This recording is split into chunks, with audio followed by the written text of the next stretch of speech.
Mesdames et messieurs, bonjour à toutes et à tous. Aujourd'hui, nous allons comprendre un peu un mystère qui entoure la Bible. Bien, nous pensons généralement que quand nous prenons la Bible physique, eh bien, c'est ça la parole de Dieu. Mais non, la parole de Dieu, ce n'est pas la Bible physique. Et c'est ce que nous allons décortiquer en tant soit peu aujourd'hui, toujours avec le prophète Hubert Angèle. Alors, la Bible physique que vous tenez dans la main n'est pas la parole de Dieu. Je vais vous expliquer. La Bible dit dans Proverbe 18:13, « Celui qui répond avant d'avoir écouté fait un acte de folie et s'attire la confusion. » Alléluia. La Bible dit clairement que la vérité soit établie d'accord de la bouche de 2 ou 3 témoins.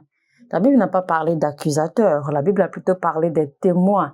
Donc, il faut se baser sur des témoins, sur des témoignages pour, en fait, établir la vérité et non se baser sur les accusations. Mais aujourd'hui, malheureusement, avec le Nouveau Testament, c'est-à-dire avec la Nouvelle Alliance, l'Alliance de la grâce dans laquelle nous sommes, eh bien, malheureusement, il n'y a que d'accusateurs. Il n'y a plus de témoins. Rappelez-vous l'histoire de la dame adultère, Jean 8:4. La Bible dit clairement que la dame avait été prise en flagrant délit, d'accord, en acte d'adultère et elle a été transportée devant Jésus. La Bible physique n'est pas la parole de Dieu, mais la Bible physique contient la parole de Dieu.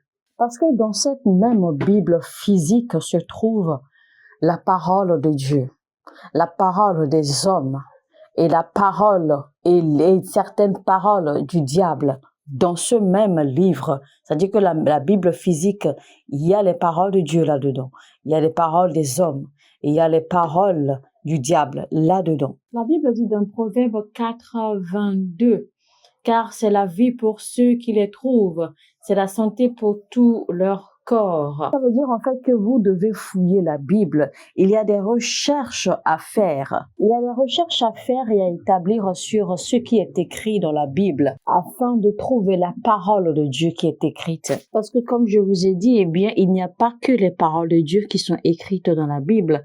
Donc vous devez chercher, vous devez fouiller, vous devez faire des recherches, d'accord, en fait, pour connaître la parole de Dieu qui est écrite concernant et concernant les situations que vous voulez soumettre à Dieu. Nous devons par exemple prendre le verset qui dit, Proverbe 31, verset 6 par exemple, qui dit ceci. « Donnez des liqueurs fortes à celui qui périt et du vin à celui qui a l'amertume dans l'âme. » Vous ne pouvez pas prendre par exemple ce verset-là et dire que voici ce que la parole de Dieu dit. Non, ce n'est pas juste. C'est gauche, parce que la parole de Dieu, Dieu ne va jamais demander qu'à ce qu'on donne des liqueurs fortes à quelqu'un qui veut périr et à du vin à celui qui a l'amertume dans l'âme. C'est-à-dire que quelqu'un qui va mal déjà, eh bien, tu lui fais boire du vin.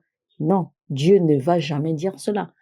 Donc, c'est gauche, par exemple, d'utiliser certains versets et de dire que voici ce que la parole de Dieu dit. Vous savez, en réalité, quand nous lisons la Bible, eh bien, il faut savoir que nous lisons des lettres. Évidemment, nous lisons des lettres. Ce sont des mots, des phrases que nous lisons. Parce que ce sont des phrases, des mots, d'accord, qui sont rassemblés dans la Bible. Et il est écrit dans 2 Pierre 3:16. C'est ce qu'il fait dans toutes les lettres où il parle de ces choses dans lesquelles il y a des points difficiles à comprendre, dont les personnes ignorantes et mal affermies tordent le sens, comme celui des autres écritures, pour leur propre ruine. Ce verset nous explique en fait les gens qui ne sont pas en mesure de comprendre les lettres ou qui ne cherchent pas en fait à comprendre les lettres qui sont écrites dans le livre, la Bible, et des gens qui sont également très instables, des gens qui se meuvent, d'accord, par tout mouvement, c'est-à-dire que des gens qui sont facilement emportés par toutes sortes de vents. Des gens il y a beaucoup qui se promènent de mission en mission, d'église en église. Il y a beaucoup qui se connectent, d'accord, sous plusieurs grâces, beaucoup qui indiquent plusieurs hommes de Dieu à la fois comme leur père ou comme leur mentor, etc., comme leur maître, etc., etc. Des gens qui ne sont pas en fait stables dans la foi et qui ne sont pas stables, d'accord, dans leur vie de chrétienté. La Bible dit comme ils ont fait pour d'autres écritures. Alors qu'en ce temps-là, eh bien, la Bible n'était pas encore condensée. La Bible n'était pas encore mise ensemble comme elle est maintenant. Donc, on peut peut-être dire qu'en ce temps-là, il n'y avait pas encore d'écriture biblique, c'est-à-dire les versets bibliques. Cela veut dire en fait que quand Paul prêchait, quand Paul parlait, eh bien, eux, ils méprenaient les paroles de Paul. Ils méprenaient les enseignements de Paul. Ils avaient leur façon spéciale de mal interpréter les enseignements de Paul, de mal présenter les paroles de Paul. C'est pour cela que la Bible dit que quand vous parlez, parlez comme si vous déclarez les oracles de Dieu. Parlez comme si vous déclarez les paroles de Dieu. Et ce disant, Dieu ne s'adressait pas seulement aux apôtres, aux prophètes, etc. Mais non, Dieu s'adressait à tout le monde.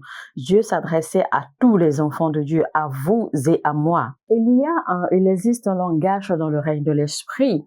Vous pouvez être en train de parler en langue et pourtant d'autres vont comprendre parce que si vous parlez en langue profondément, vous pouvez être en train d'adresser des paroles venant de Dieu, d'accord, en la langue de quelqu'un. Et si ce quelqu'un est là, ce quelqu'un pourrait comprendre ce que vous dites. Donc, vous n'avez pas besoin de savoir parler le Dutch, l'Allemagne, l'espagnol, le français ou l'anglais ou même ou l'arabe, tout ce que vous voulez. Mais si vous avez la capacité de parler en langue quand vous vous retrouvez dans des situations compliquées, eh bien, quand vous parlez en langue, vous pouvez, eh bien, effectivement, d'accord, en fait, délivrer des messages dans la langue d'autrui sans même le savoir. Rappelez-vous ce que la Bible dit des apôtres quand les apôtres ont reçu le Saint-Esprit dans Actes 2, 4. La Bible dit qu'ils ont reçu le Saint-Esprit et ils se sont mis à parler en langue.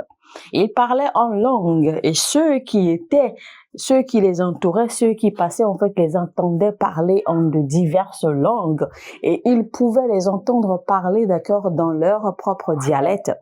En réalité, ce n'était pas que les apôtres parlaient divers dialectes ou bien c'était pas que les apôtres parlaient en leur dialecte. En réalité, non. Les apôtres ne faisaient que parler en langue.